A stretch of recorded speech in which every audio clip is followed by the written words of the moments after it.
एक बार शहंशाह अकबर के दरबार में बहुत ही अजीब मुकदमा आया, जिसने सभी को सोचने पर मजबूर कर दिया। हुआ यूं कि बादशाह अकबर के दरबार में दो महिलाएं रोती हुई पहुंची।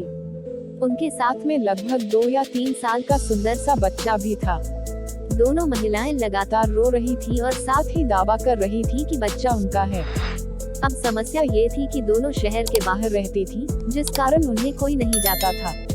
इसलिए यह बताना मुश्किल था कि उस नन्हे से बच्चे की असली माँ कौन है। अब अकबर बादशाह के सामने मुसीबत आ गई कि न्याय कैसे करें और बच्चा किसको दें। इस बारे में उन्होंने एक एक करके सभी दरबारियों की राय ली, लेकिन कोई भी इस गुत्थी को नहीं सुलझा सका और तभी बीरबल दरबार में पहुंच गए। बीरबल को देखकर बादशाह अकबर की आंखों में मानो चमक आ गई हो।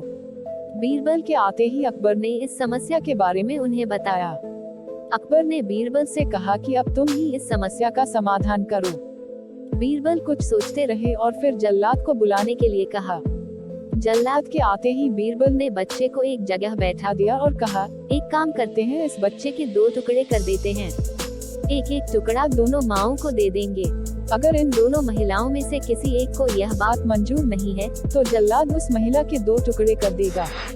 यह बात सुनते ही उनमें से एक महिला बच्चे के टुकड़े करने की बात मान गई और बोली कि उसे आदेश मंजूर है।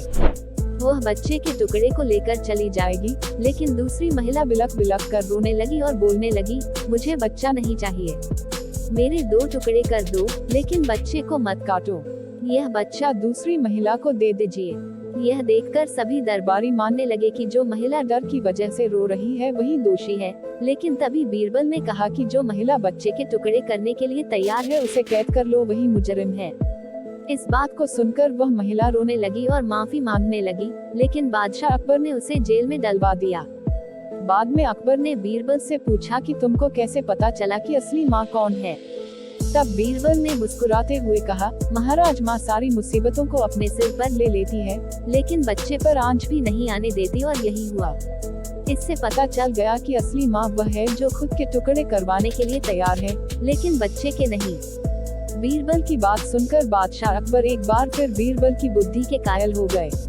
कहानी से सीख, हमें कभी भी किसी दूसरे की चीज पर अपना हक नहीं जताना चाहिए। साथ ही हमेशा सच्चाई की ही जीत होती है और समझदारी से काम लेने पर हर समस्या का हल निकल आता है।